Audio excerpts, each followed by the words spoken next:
Science helps us to understand the world around us. However, sometimes scientific endeavors can wander into weirdness. I'm your host, Leah. I'm Phil. And I'm Steve. Today we head to the lab of curiosity and explore some wonderfully weird science.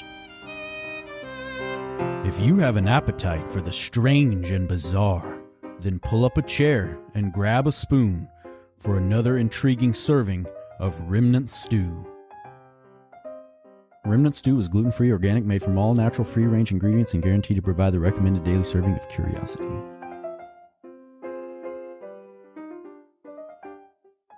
So did you guys enjoy science class when you were in school?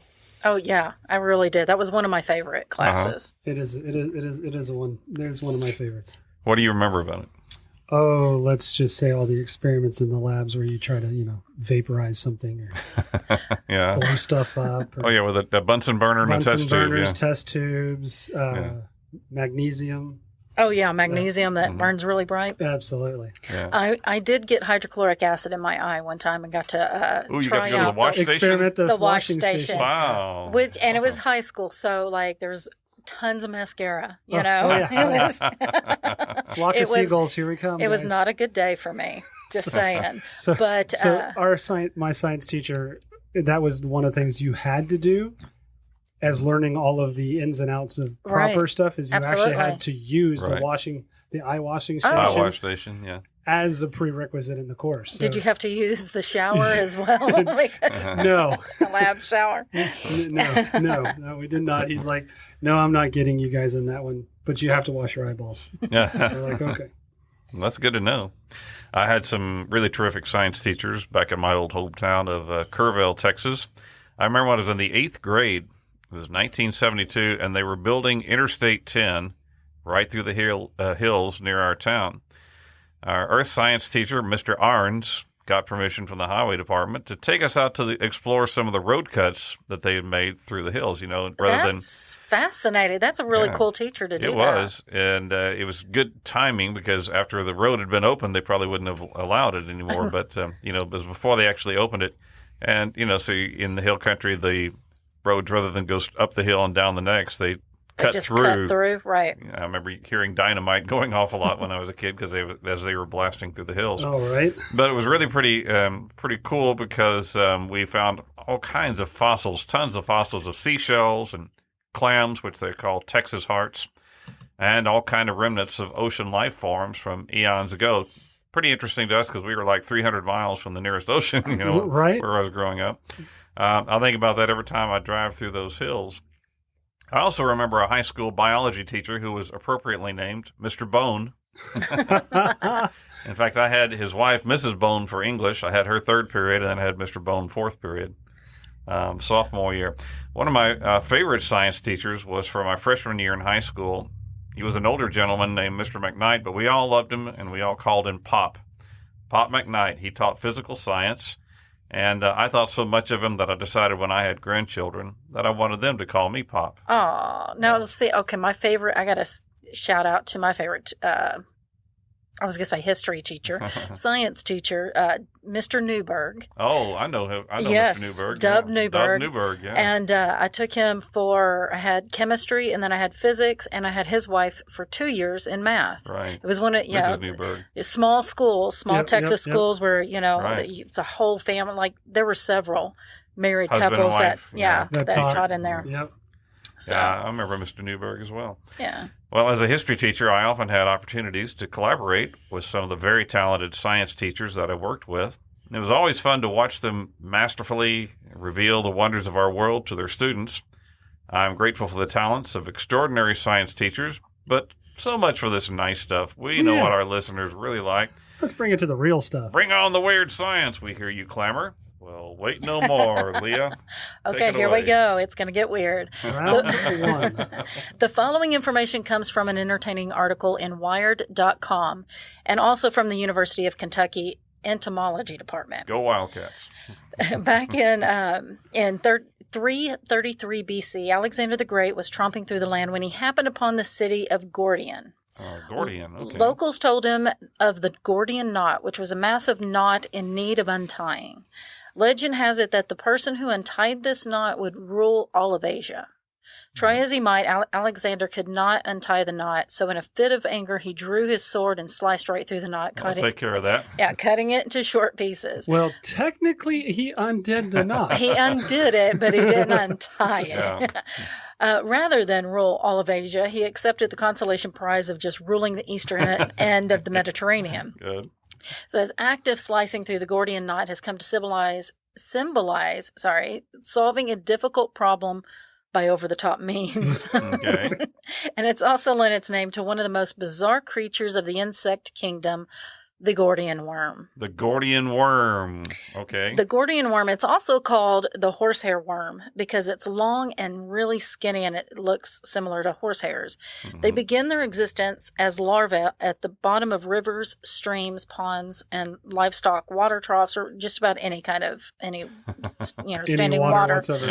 Yeah. According to researchers at the University of New Mexico, the Gordian larvae lays around until they are eaten by the larvae of another insect, like a mayfly or mosquito. Okay, so you got larvae on the bottom, and then they get eaten by other larvae, yeah. All right. But they don't dissolve in the digestion of the consumer. Rather, they bide their time in the body of the larvae host until the host metamorphosizes into a full-grown adult insect and emerges from the water. Then, with any luck, the host mosquito will get eaten by an otherwise unsuspecting cricket.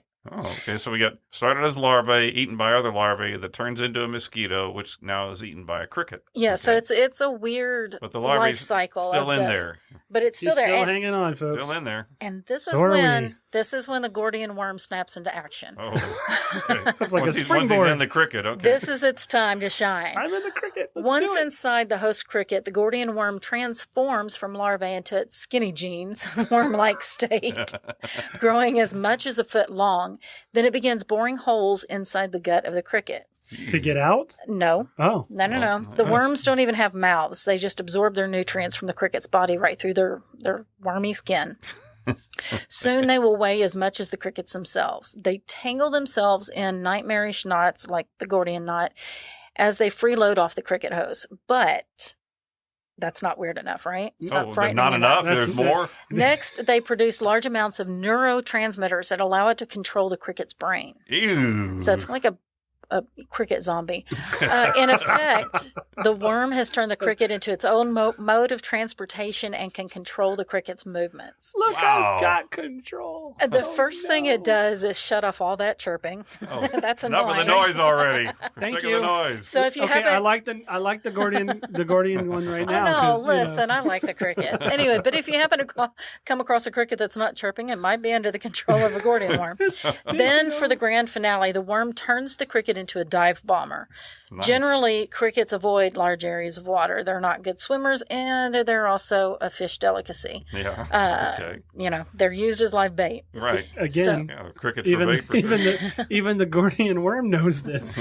But a cricket possessed by a Gordian worm will suddenly become convinced it's an Olympic diver and plunge itself into the nearest river, lake, stream, or horse trough. Okay. Once the cricket is submerged, the Gordian worm bores a hole through the cricket's exoskeleton, crawls out, and begins looking for a mate. So it makes Even though he's all tied up. It makes me wonder if the artfulness of the cricket's dive is intended to impress potential Gordian worm mates. Hey, baby, did you see the way I made that cricket dive? I touched the bottom. Stick with me, man. The male immediately dies after mating. The female will, and we're just going to keep on going, the female will live a while longer and produce some 150 million eggs, which lay as larvae at the bottom of the river, and it starts all over again. Start again. Oh, wow. Sometimes, though, listen, this is really surprisingly. I said it was a zombie cricket, but it's really not dead. Sometimes, if the cricket manages to get out of the water, it survives to live another day. But it's kind of confused. Yeah, a Is little it? confused. What did I eat? What in the world Why was is there a that? hole in my I side? must have ate something. I feel like a part of me is How missing. did I get in this water? I don't Well, remember. the other is he's now half the weight he was. Yeah. 'Cause Yeah, that's a great weight loss program. As a for confused cricket. he's like, I'm flying much faster now. What's the deal? All right, well, now for our next story, we go to the country of Israel, the land of the Bible. Now, the New Testament of the Bible makes numerous references to fish and water, the immense catch of fish and Jesus walking on the water and so forth. So then perhaps it's appropriate that in 2022, scientific researchers at Ben Gurion University in Israel taught 6 goldfish how to drive. Yes, you heard that correctly. According to an article... I've got questions.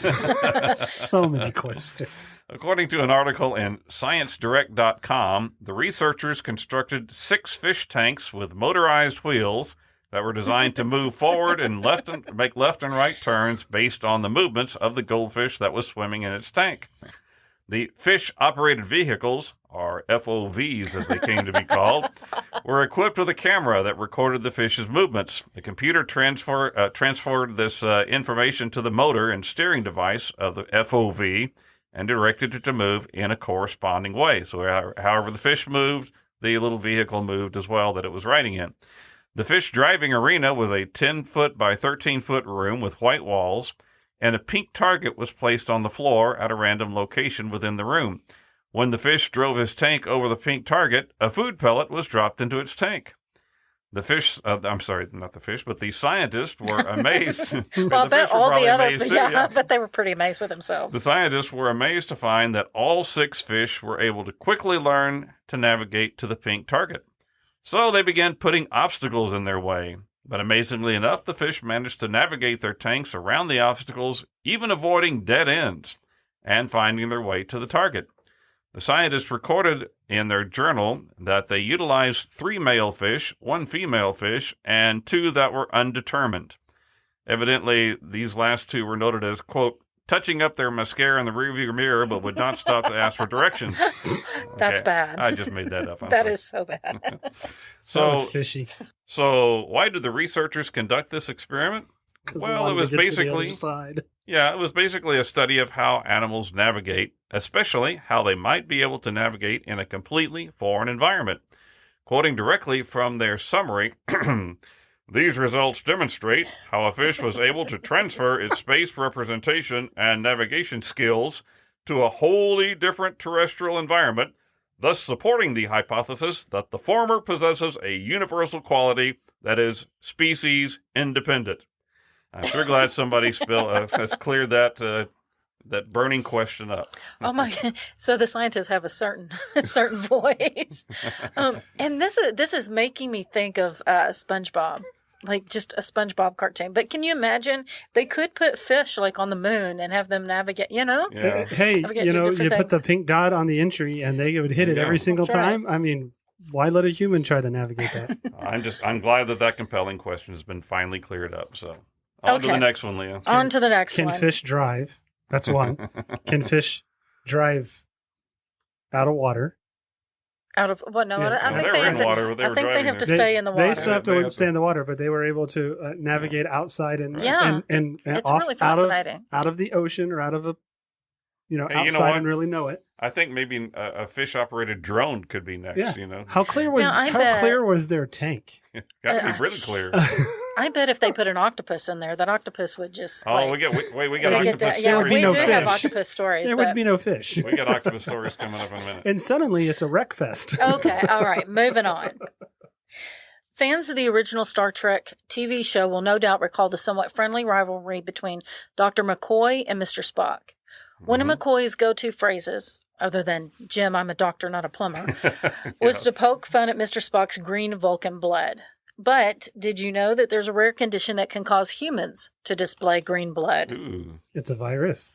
Well, no. It's not a virus. According to articles in newscience.com and also McGill University in Montreal, there's a condition called, here we go, sulfhemoglobinemia. Hemoglobinemia. Okay, sulfhemoglobinemia. Yeah, that's right. Sulfhemoglobinemia. Yeah. That word. Say it 5 times real fast. Green-blooded. Got it. This interesting phenomenon occurs when a hemoglobin molecule, which is the molecule that allows our red blood cells to transport oxygen around our bodies, incorporates a sulfur atom into its structure.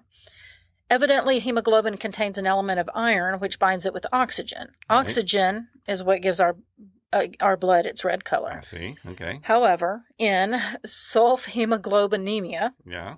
the sulfur atom prevents the iron from binding to oxygen. This can cause the blood to appear green, blue, or even black. Ooh. Patients with this condition exhibit cyanosis, or bluish tinge to their skin, especially in the extremities. This is caused by the tissues on the periphery of their bodies, like the fingertips, not receiving enough oxygen. Oh, so it prevents oxygen from getting around your bloodstream. Oh, I that's see. not good. That's So- sulfur. Okay. So what can cause this strange condition? Well, as the name suggests, sulfhemoglobinemia is caused by excessive exposure to sulfur-containing compounds. Oh, that's where the sulf comes from. And yes, and the most common source of sulfur-containing compounds is medication containing sulfonamides. Yeah, right. Recently, surgeons in Canada were operating on a 42-year-old man when they were shocked to find that his blood was dark green. That would be kind of shocking. Yeah, whoa. After lab results, or after lab tests, and the results came back, they determined that his condition was due to medication that he was taking for migraines. This medication is called sumatriptan, and it contains the sulfonamide compounds. It appears that this particular patient was exceeding the prescribed dosage. So bad headaches, I guess. stick to the dosage, kids. Yeah, don't overdose. Another source of sulfur that can cause it is excessive consumption of certain green vegetables such as spinach. This condition is extremely rare and is usually only found in infants. In order to develop sulfhemoglobinemia, you would have to consume an inordinately large amount of green veggies. Yeah, so don't use that as an excuse to. Yeah, you still need to eat your spinach. Just You just do don't need eat to- it yeah. by the ton. And it makes me think about You're not Popeye. I want to say that we've talked about this before, like when babies eat carrots and a lot of, orange stuff, they can turn Yeah. orange. It's kind of like that. It's similar. Only this is a little bit more dangerous than that. Right. But fortunately, sulfhemoglobinemia can be corrected with time and eliminating the source of sulfur. Uh-huh. Every 3 months or so, a human's red blood cells completely reproduce I themselves. didn't know that. Mhm. Very good. Thus, any blood cells containing excessive sulfur will be recycled and replaced with new, fresh cells within 100 days, and the blood will return to its robust red color that we all know and love.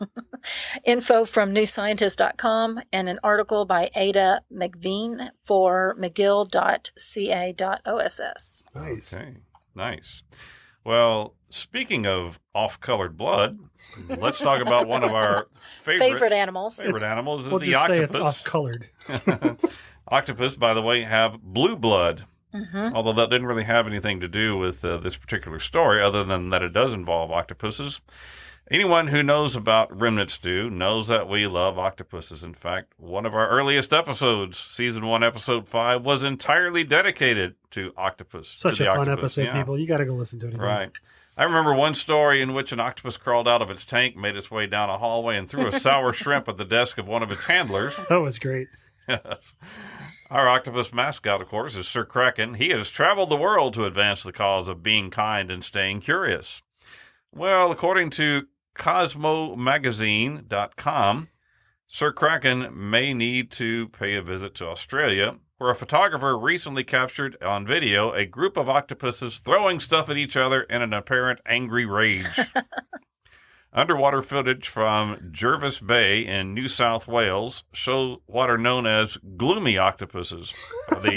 Kids, don't make me turn this octopod around. That's the common name. The scientific name is Octopus tetricus. Okay, I guess tetricus has something to do with gloomy. Anyway, they were throwing debris, mainly silt, shells, and algae, at other octopuses. One amazing bit of the video shows a female octopus hurling a cloud of debris at a male who was attempting to mate with her. Yeah, we're just going to let you put in your own joke there, folks. Yeah. We're going to stay far away from it. No touchy. During the dozens of hours of filming, over 100 throws were recorded. Of these, 90% were by females. Yeah. Again, whatever you're thinking is going to be funnier than whatever we could put in here. So let's move on with that. This is the listener participation aspect of our podcast. This is insert joke here. That's right. Here's the pause. Right. One And next. one female octopus was recorded throwing 17 times in the space of an hour, with 9 throws hitting other octopuses who sometimes ducked or raised their tentacles in defensive posturing. Quoting from the Cosmos article, quote, having gathered their ammunition, octopuses hurled debris at their mates by using a jet of water from their siphon, which is a tube-shaped structure that can eject water at a high speed to propel it between their arms. They further note that in order to perform this task, the octopus has to move their siphon into an unusual position, indicating that this is a deliberate action.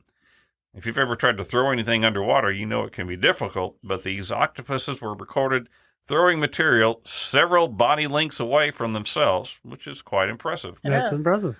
The researchers claim that this is the first time throwing motions have been recorded in octopuses. I'd like to suggest that they change the name from gloomy octopus to grumpy octopus. It seems like it'd be a little bit more appropriate. Oh, yeah, remember that Fox TV show, Titus, from about back around the year 2000? I don't. Titus, well, he was a guy, he lived with a young guy, but he lived with his father who was kind of irascible, and he was always telling stories about growing up with his father, and they showed this story made me think of this one montage. The father always had falling apart relationships with various women, and once it showed Titus as a little boy, and the father's yelling at this woman, "Don't throw my 8-track player at me," and he says, "Duck, son." You see the 8-track player flying over his head. Next scene, the boy's a little bit bigger, and the father's yelling at a different woman, "No, don't throw my cassette player at me," and he says, "Duck, son," and the cassette player flies over his head. And in the third scene, the father yells, "No, don't throw my CD player at me," and by this time, Titus is a teenager, and the CD player hits him in the head, and the father looks at him and says, "Do I have to tell you every time?" Well, see, I think the females are throwing it because the guys are jerks, even in their octopus. Even in the octopus world. Octopus world for sure. Well, now speaking of the octopus, okay. There's a song going through everyone's head. Is never going to get it. You know, we hear a lot about climate change these days, but some recent research, again involving octopuses, appears to indicate that climate change is not a new phenomenon. Now, in saying this, we're not meaning to dismiss those who claim that we have serious concerns involving our environment, particularly involving the effects of human activity, but solid research does indicate that the Earth's climate has a historic pattern of heating up and cooling off. From atlasobscura.com, we learned about a study in Antarctica involving the Turquette's octopus. Now, if you look at a map of Antarctica, you will see something labeled as the West Antarctic Ice Sheet. This large barrier of ice separates two distinct bodies of water, the Weddell Sea and the Ross Sea. I think we talked about this a little bit during our Season 4, Episode 6, a few weeks back, about the race to the South Pole. Mm-hmm. That was one of my favorites that we've done also. Well, geologists speculate that this West Antarctic ice sheet has not always been there. And this was an interesting idea, but there was no way to prove it using geology, so they turned to the Turquette's octopus. Now, there are two distinct populations of Turquette's octopuses, one living in the Weddell Sea and the other in the Ross Sea. But recent DNA analysis shows that these two populations share the same DNA. This could only have happened had the two species mated, and that could only have happened if the ice barrier was missing. So, scientists estimate that approximately 125,000 years ago, in what they refer to as the latest interglacial period, the West Antarctic ice sheet had collapsed. So, big deal. Why is that important? Well, the thinking goes that if it collapsed before, it's likely to do it again. They cite studies indicating that worldwide temperatures during this latest interglacial period were about 2 degrees warmer than they were in the pre-industrial period of 150 years ago, and similar to worldwide temperatures today. The melting of the ice sheet and glaciers could lead to a rise in sea levels. Scientists estimate that the sea level in the interglacial period were between 16 and 33 feet higher than they are today, so you might want to hold off on buying that beachfront property that you've got your eye on. In the next, 1,000 years? Yeah. 20 months? I mean... Yeah, it's kind of indeterminate about how quickly that could happen, but yeah, something to keep your eye on anyway. I don't know about you, but I absolutely hate mosquitoes. Yeah, me too. Absolutely. Yeah. Not only are they a bothersome nuisance, but certain strains of them can carry serious diseases. And one particularly nasty member of the mosquito family is called the Aedes Egypti mosquito, which can spread dengue fever, Zika virus, and yellow fever, as well as heartworms to pets and farm animals. Ew, nasty critters. This type of mosquito was traditionally only found in Africa and parts of Asia, but according to Smithsonian.com, they have also recently been showing up uninvited in the U.S., especially in Florida and California. No, they're getting around. Those are the aliens we need to be worried about. Right. Andrea Leal. Is that the Sahara dust issue? Across Maybe they're flying over dust particles. They're just hanging on. Yeah. Andrea Leal, the director of the Florida Keys Mosquito Control District, recently noted that sprays and insecticides can have harmful side effects and are becoming less effective as the mosquitoes are becoming more resistant to them. Mm-hmm. Quote, "We need to look for a new solution, and I think we found one," said Leal in an April 2021 press release. Do tell. The Florida Department of Agriculture, along with the Center for Disease Control and Prevention and the Environmental Protection Agency, have been working together with a British firm called Oxitec for a unique new solution to the problem. And here's what they came up with. A genetically modified mosquito. Oh, right. Yeah. Well, this is some weird science. This is going to go well, folks. I know. It's a little scary. The idea is that these genetically modified non-biting males will mate with biting females, and any resulting female offspring would also be unable to survive. To test this theory, in April of 2021, 144,000 modified male mosquitoes were released into the Florida Keys. I wonder if people knew about that. Like if it was after 13 weeks, the population then of the Aedes aegypti mosquito was suppressed by 95%. Oh, wow. Oh, that's pretty impressive. So, yeah, it's really, really good results. Mm-hmm. Quote, "It's ingenious," exclaimed one researcher. Quote, "Instead of using a human being to apply a pesticide to kill these mosquitoes, we're using male mosquitoes to do the job for us. It's nature against nature." So as you might expect, the release of modified mosquitoes has drawn its share of critics. Quote, "There's no such thing as 100% effective in science." Dana Pearls, the Food and Technology Program Manager with Friends of the Earth, was quoted. Quote, "Yet the public is being asked to trust the Oxitec's experiment will work and no genetically engineered female mosquitoes will survive. But how do we know that?" Yeah. One concern is that the female mosquitoes could come in contact with tetracycline, an antibiotic used in agriculture. Quote, "What if a female mosquito gets a hold of the antibiotic and manages to survive? We could have genetically powered super mosquitoes," exclaimed one protester. And, that's not, you got to consider all of it. Right. Nevertheless, the success of the Florida Keys experiment in 2021 led the EPA to approve a release of 2.4 billion genetically modified mosquitoes in Florida and California in 2022. We're not able to locate any data as to the result of this massive release, but we will follow up as soon as information becomes available. Yeah, that'd be interesting to follow up. You're not going to get to 100%. You never are. You never will. But you're reducing the impact of that to a smaller subset, which isn't a bad thing. But on the other hand, nature finds a way. Nature always finds a way to get around to whatever we can come up with. Yeah, we didn't learn that from, What are you saying, from Jurassic Park? No. Yes. Yeah. But you can understand these are terrible diseases that. Oh, absolutely. And just even reducing the impact of that is a tremendous win. Yeah. Yes, the what ifs, it could be ugly, but. Right. But it could have an upside, but it could have a downside too. Well, speaking of insects, a research organization called Wiley Advanced Materials located. Now let's just wait a minute. Wiley Advanced Materials. That sounds like it comes from the Is there a coyote? Yeah, it's a branch of the Acme Company. It's a small branch. He's moved up and taken over. I own this part. Right. Anyway, they're located in Hoboken, New Jersey. They recently published an article that may give you the willies. In this publication on their website, onlinelibrary.wileys.com, researchers saw fit to take an ordinary wolf spider, freeze it to death, and then insert a robot brain into its body. Oh. The authors explain that, they're already creating robots that are like other animals, so why not? You remember that robot dog we talked about in Pompeii that they're using as a guard dog over there? Yes. Well, it's a cyber spider. This new field of research is called necrobotics.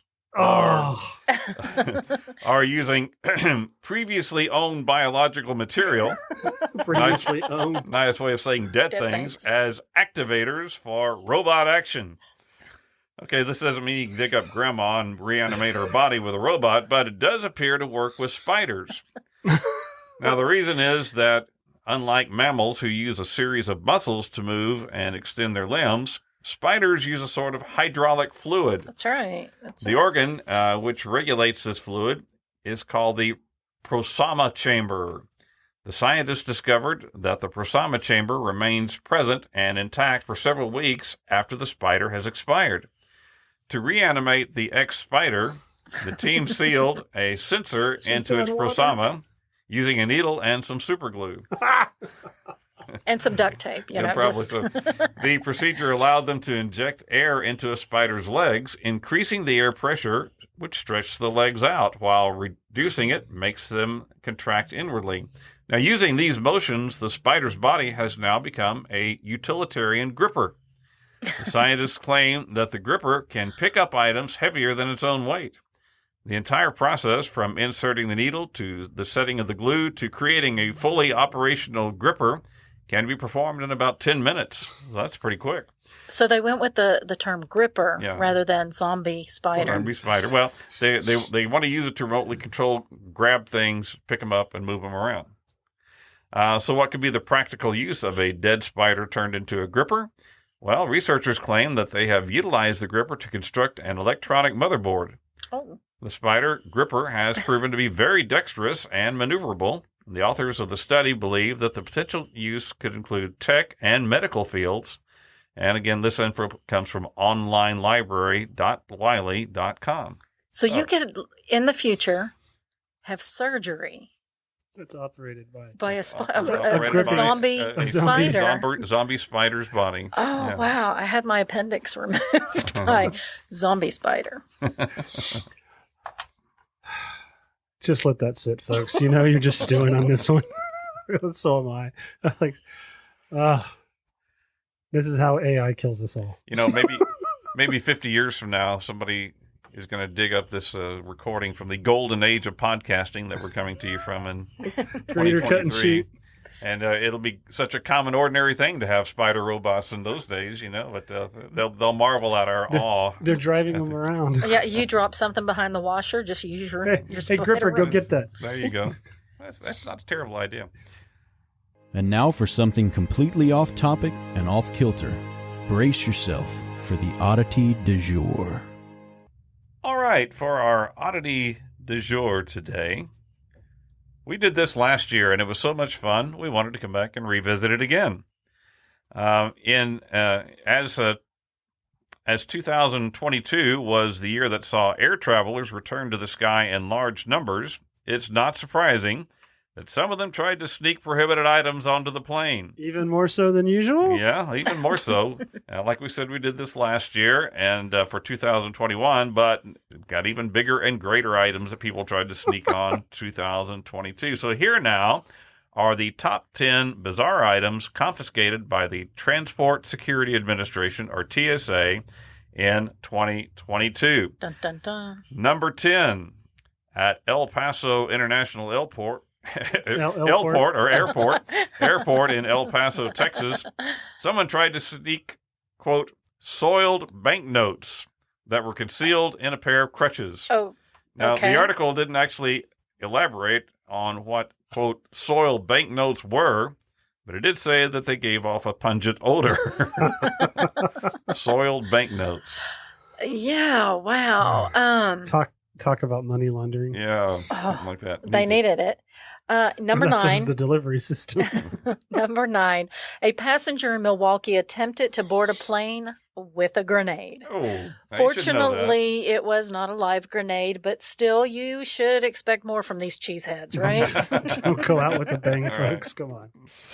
Number 8. Then in Washington, D.C., Someone walked into the airport and checked a guitar case in for their flight. No big deal, right? Except the x-ray machine showed that it contained a cattle prod instead of a guitar. You know, who in D.C. is walking around with a cattle prod? I don't know. And what were they going to, like, I could see somebody taking over an airplane with a cattle prod. I mean, you can't make this up.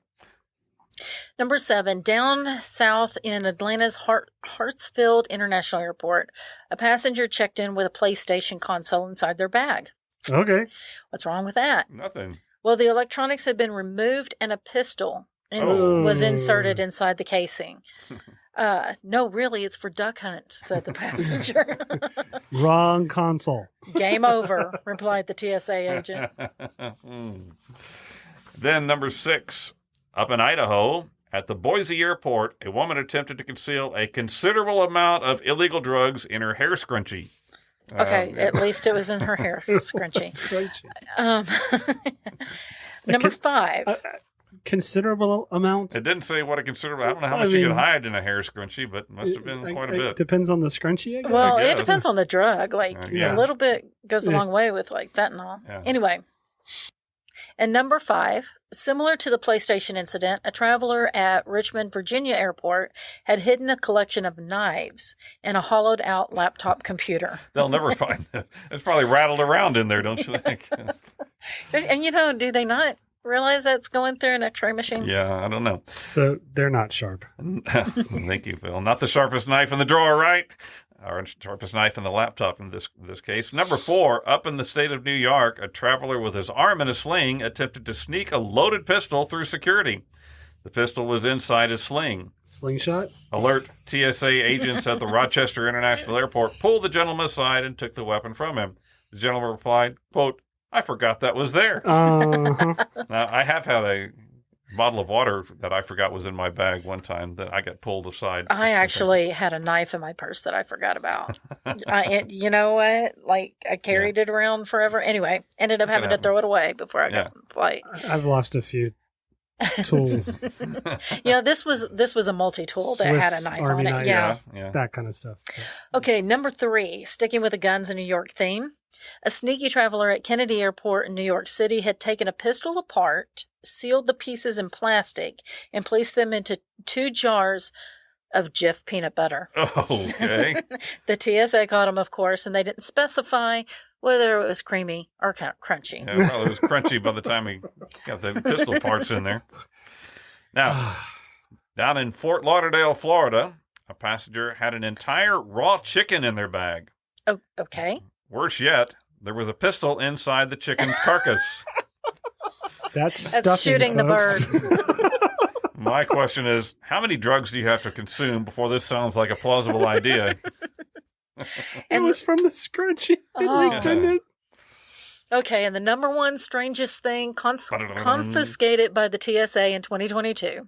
Out in California at Los Angeles International Airport, someone tried to get on an airplane with some 12,000 fentanyl pills sealed inside Skittle bags and other candy wrappers.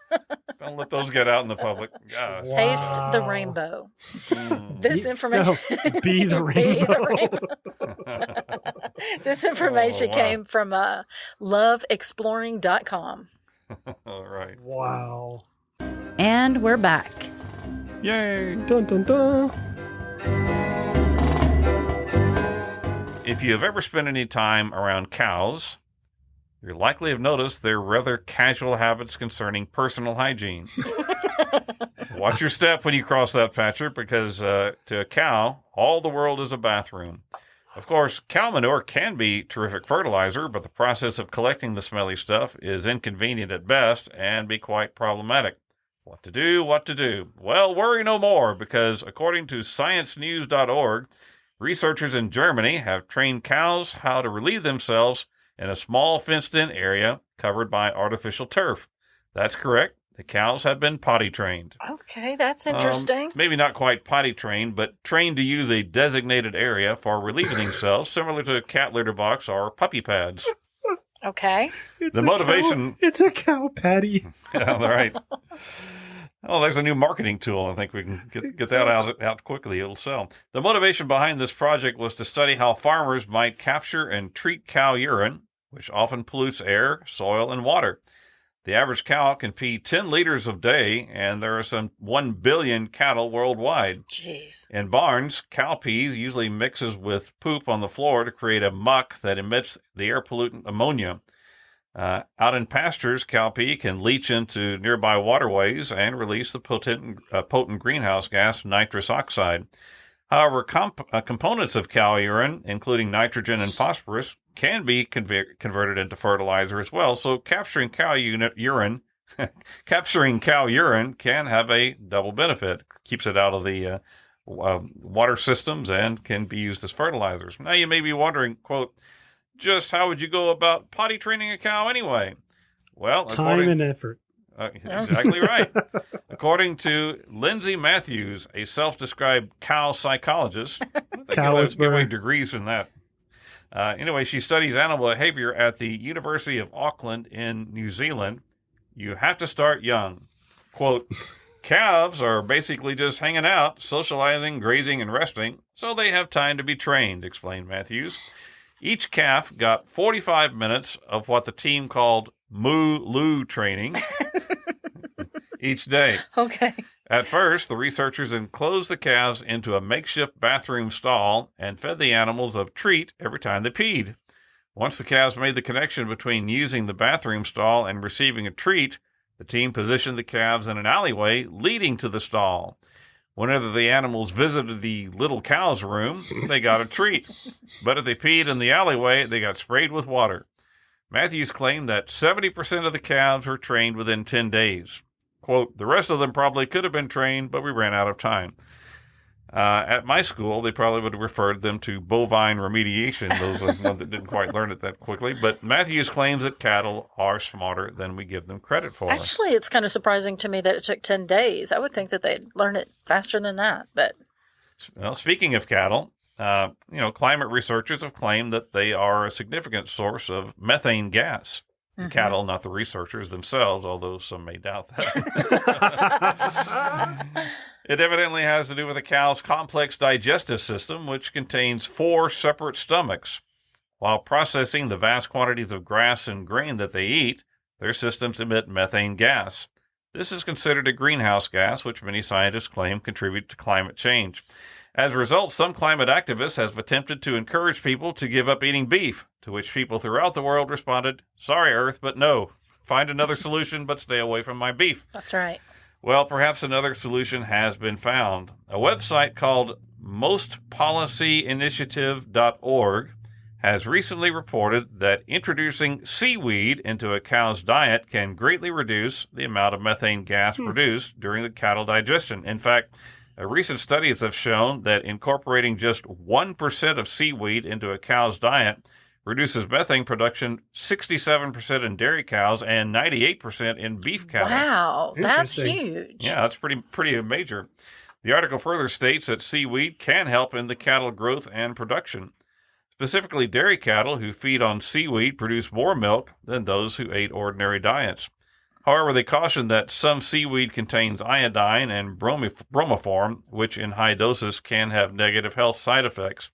They also point out that currently the United States doesn't produce enough agricultural seaweed to meet the demand of the cattle industry. Still, these are encouraging signs for those who love both the earth and their beef too. Right. Well, wow. even building up that industry of the seaweed, right? Seaweed production. You can start somewhere, which would then start reducing it, and then over time you could catch up. But you don't have to get it all at once. Yeah, moving forward. That's right. Make progress. Iterations, folks. Iterations.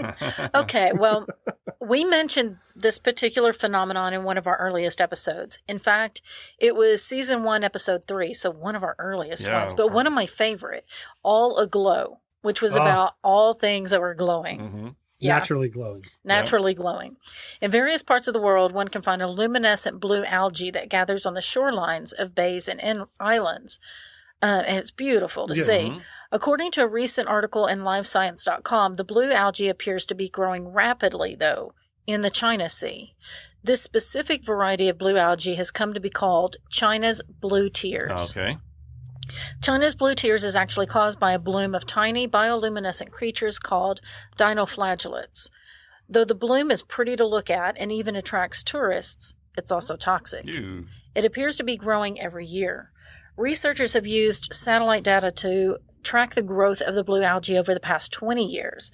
Originally, it was only located along the shorelines, but now it appears to be spreading into deeper water. Uh-oh. And it can be a problem for sea life. Okay. The blue tears phenomenon can poison sea life from fish to sea turtles.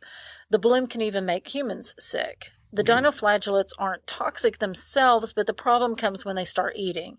Toxic algae is their food of choice, and as they eat, they release ammonia and other chemicals that poison the water around them. Oh, that's not good. Worse than that, China's blue tears take in an alarming amount of oxygen, and that makes the oxygen level in the water drop, right, so that many fish and other animals die. Yeah. So what causes the blue tears isn't known for certain, but many researchers believe that agricultural pollution from the Yangtze River may contribute to the problem. The river dumps fertilizer into the East China Sea, giving blue tears massive doses of the nutrients it needs to grow. Oh. One point that supports this theory is that during the construction of the Three Gorges Dam from 2003 to 2006, the flow of the Yangtze was greatly restricted, and during those same years, the quantity of China's blue tears was also greatly diminished. Oh, so the river, there's a connection to the river somehow. That's right. So when the river flow increased in 2007, the blue algae bloomed brightly again. Boom, there they are. That's right. I got my info from livescience.com. Okay, now let's discuss some scientific weirdness from popular culture. Do you recall Dr. Bunsen Honeydew and his lab assistant Meeker? I didn't know that was his name, but I knew Beaker. Oh, yeah. Oh, yeah. I love Beaker. Of course, these were two characters from the popular 1970s Muppet Show. They were always cooking up some kind of experiment that went wrong. And I also think about the professor, one of the 7 castaways on Gilligan's Island. Mm-hmm. Those folks would certainly have perished without his helpful knowledge. A running gag on the show had the professor setting up some kind of important primitive lab experiment when bumbling Gilligan would trip and crash into the whole thing and knock it all over. Oh, yeah, I remember seeing this movie when I was a kid. We can't forget about the terrific 1961 Fred MacMurray flick, The Absent-Minded Professor, in which he invents Flubber. That's right. And then they did a remake, too. Robin Williams, but I like the original better, personally. All right, if I mentioned 1985 and a pop culture classic movie that would involve weird science, you probably immediately think about Back to the Future and Doc's famous flux capacitor built into the DeLorean time machine. But are you familiar with the movie Weird Science? Yes. The movie Weird Science from 1985. It seems that I remember going into the first video store where I had a membership around that time, and this movie was always prominently displayed. Now, if you don't remember or aren't familiar with the flick, let me summarize it for you. This comes from popisms.com. Two teenage nerds, Gary and Wyatt, unpopular and unable to meet girls on their own, use a computer to design the perfect woman. This was such an 80s film. So 80s. Lacking sufficient processing power, they hack into the United States government mainframe and use its power to create a computer simulation of the perfect woman in order to place her in real-life situations and see how she reacts. A bizarre electrical storm hits their house, and they find themselves unable to shut the computer off. Mysteriously, the result is Lisa, a real-life woman who emerges from a red fog in their bathroom. Of course.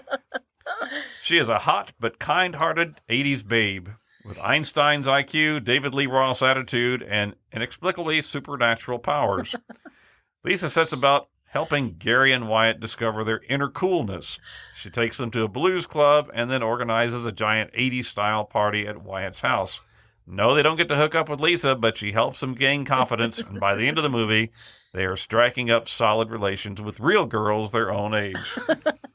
And that's science in popular culture in the 80s. Oh, my goodness. Right. I do remember that movie. And I think there was a song. Oh, yes. Yeah, there was a song, Weird Science, that went with it, right? Right. Now, I bet many folks are familiar with the educational TV show Bill Nye the Science Guy. This show was produced from 1993 to 1999 and racked up 100 episodes, which have been running in syndication ever since. Bill Nye has a real talent for explaining scientific concepts in a fun and engaging way that anyone can understand. He appears to be a bit hyper as he pops around in a blue lab coat and a bow tie while explaining scientific reasoning. The show is directed toward middle school age kids, but anyone who watches will enjoy and learn. But what about the man behind the show? What do you really know about Bill Nye himself? It may or may not surprise you to learn that Bill Nye was a Boeing engineer who worked on the 747 jetliner in Seattle. He is credited for designing and building a hydraulic resonance suppressor tube for use on the 747. In his spare time, he began performing stand-up comedy, and he actually won a Steve Martin lookalike contest at a comedy club. This led to him meeting another prominent Seattle comedian named John Keister. You got to be a comedian with a name like Keister, don't you? In 1985, Nye left Boeing to join Keister in writing and performing for Almost Live, a fledgling sketch comedy show produced by the local NBC affiliate King 5 TV in Seattle. One of the recurring characters played by Nye was a crime-fighting superhero named Speed Walker, who cleaned up the mean streets while adhering to the strict regulations of the International Speed Walking Association. Heel toe, heel toe. Oh, my goodness. You can still catch some of those clips on YouTube. Bill Nye as Speed Walker. I had no idea. But it was also on Almost Live that Nye began a reoccurring segment in which he would demonstrate scientific experiments. The first one of these occurred when one of the show's scheduled guests canceled at the last minute. This was on January 10th, 1987. The show's writers decided to fill in the gap by having Nye demonstrate the potential household uses of liquid nitrogen. That's always going to go well. With little time to rehearse, Nye decided to submerge an onion into a vat of liquid nitrogen and then fling it on the floor. The onion shattered into 1,000,000 pieces, and the studio audience went wild with enthusiasm. Thus was the beginning of the persona of Bill Nye, the Science Guy. Now, over the next several years, Nye continued to perform odd experiments on Almost Live. Now, I moved to Seattle in 1989, and when I saw Almost Live, I thought it was the funniest show I had ever seen. I couldn't believe this was produced by a local TV station, but it was great. The comedy was just really terrific. I showed a lot of the clips to my classes over the years.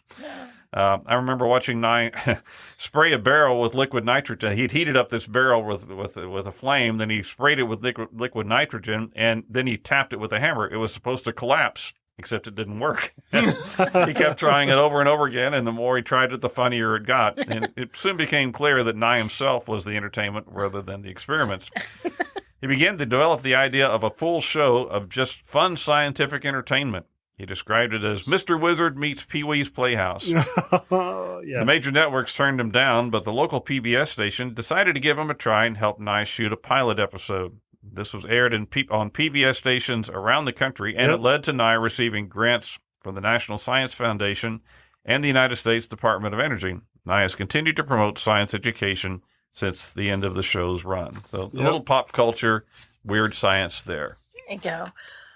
Well, our final story comes to us from sciencealert.com and also a published paper from Cornell University. Do you remember that Mel Gibson movie from 2000 called What Women Want? Oh, yeah, I remember that. Yeah. The scenario was that after a freak lightning strike... That seems to be a common theme here in weird science. It's definitely a Hollywood trope. But after a lightning strike, Mel was able to read the thoughts of all the women he encountered. The thoughts of all the women. Yeah. Yes. Yeah. What did I say? Hear the thoughts. Hear the thoughts. Hear the thoughts, yeah. The idea of reading minds, that's what I was thinking. The idea of reading minds has intrigued people for generations, but some researchers at Cornell University might have discovered a breakthrough in which telepathy might just be a possibility. Oh. The researchers call this discovery BrainNet, which they claim is the first multi-person, non-invasive, direct brain-to-brain interface for collaborative problem solving. Okay. The interface, this is a quote, the interface allows 3 human subjects to collaborate and solve a task using direct brain-to-brain communication, stated the researchers. We will spare you all of the details, which are like really above our heads, and try to put it in layman's terms. 3 people were connected to 2 devices simultaneously. One of these devices picked up brainwave activity and the other transmitted the basic signals of this activity to the other participants by means of impulses. Okay, I'm with you. Yeah. In their experiment, 2 of the 3 participants viewed a Tetris-style video game. Remember Tetris? Yeah. Yep. Shapes. Played a lot. Okay. Yeah, they had to think about which way the blocks would be turned in order to fit in the puzzle. If the block needed to be turned to the right, they had to stare at a flashing LED signal to the right of the screen. And if it needed to be turned to the left, they had to stare at a different signal on the left. These 2 signals were flashing at different intensities, different enough that their brains, and thus the brain sensors attached to them, could distinguish which one was being stared at. Okay. This information was then transmitted to the 3rd participant, who had control of the joystick but couldn't see the screen. Oh, so he's playing controlling the it, but he can't see it. That's right. He's playing the game, but he's not seeing the game. When the impulse was received, this 3rd person would manipulate the block to make it drop into place. So if you want to turn block, you look at the screen on the right. To turn it right, and then, or look at it on the left, but they're different. So your brain picks up that they're not the same intensity. And then you're not talking, you're just looking at them, but the sensors measure those 2. It knows which one you're looking at by the intensity, and then it transmits to the other person. To their brain. To their brain. That's right. They're on some kind of a little impulse, and they figure out how accurate it is. Yeah. That's right. 5 different 3-person subject groups participated in the experiment. Across the groups, an 81.25% success rate was achieved. That's pretty good. That's amazing. That's pretty impressive. It's very impressive for the first attempt, though it should be noted that these findings have not been peer reviewed. How many lines did they get through the game? I don't know. And it goes faster and faster. What was their final scores? We've got questions. It's a really strange. I just find this such a weird experiment. Yeah. But you may remember in our episode in season 2 titled "Mind Games," one of our stories featured a young Canadian man. This is one of your favorites, Dr. Meeker. He, a young Canadian man named Scott, he had suffered a brain injury in a car accident, and he appeared to be in a coma and unresponsive for years, several years. 12 years or something like that, yeah. Then a researcher conducted an MRI and discovered that the young man still demonstrated significant brain activity. And on a hunch, the researcher said, "Scott, if you can hear me, think about walking through your house." And the MRI showed significant activity in a certain part of Scott's brain. Then the researcher said, "Think about playing tennis." Scott had been an avid tennis player. Mm-hmm. And activity fired in a different part of his brain, shown up by the MRI. The researcher then began asking a series of yes or no questions and asked Scott to think about walking through his house for yes, and then playing tennis for no. And in this way, he was able to communicate for the first time in years. Yes. The participants in the Cornell experiment used a similar method, only rather than reading the thoughts off an MRI screen, the thoughts were received by electric impulses directly into their brains. In conclusion, the researchers wrote, quote, our results raise the possibility of future brain-to-brain interfaces that enable cooperative problem solving by humans using a social network of connected brains. Okay. I think we need to volunteer, the 3 of us. I think that is very scary. It's like we are the Borg. You will be assimilated. Resistance is futile. Bring it. Plug me in. Man, just think of the mistakes we can make if we were hooked together brain-wise. Oh my goodness. We would never get anything accomplished. I want control. And now it's time, boys and girls, for the Trivia Challenge.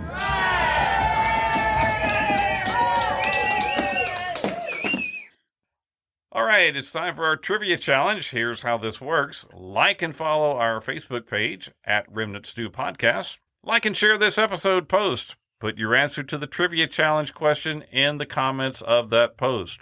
The first individual to do all of that will be the winner and will be mentioned in an upcoming episode of Remnant Stew. Our Trivia Challenge is also open to school kids. If you're a teacher and your class listens to Remnant Stew, we challenge them to answer the Trivia Challenge. Send the answer through email at staycurious@remnantstew.com. If your class is the first to answer, we will send a care package to the whole class. So what's the question today? This question comes from Harbin, and saturation divers often dive more than 200 feet below the surface of the sea. And they need some special air to do the job. What two gases are commonly mixed for these deep sea dives? Oh, I didn't know that. Okay. That's cool. Hey, thanks for spending this time with us. Check us out on Facebook and Instagram at Remnant Stew Podcast. You can also send us an email to say hi or to suggest a topic for a future episode. To staycurious@remnantstew.com. Remnant Stew is a part of Rook and Raven Ventures and is created by me, Leah Lamp. Dr. Stephen Meeker and I research, write, and host each episode, along with commentary by our audio producer, Philip Sinquefield. You're welcome. Theme music is by Kevin MacLeod, with voiceover by Morgan Hughes. Special thanks goes out to Brandy Nichols, Judy, Meeker, and Harbin, Gould. Now, before you go, please hit the follow button so you won't miss an episode. Head on over to Apple Music and leave us a review. Man, we love reading those reviews. Share Remnant Stew with your friends, your family, Mr. Wizard if you run into him. Until next time, remember to choose to be kind and always stay curious.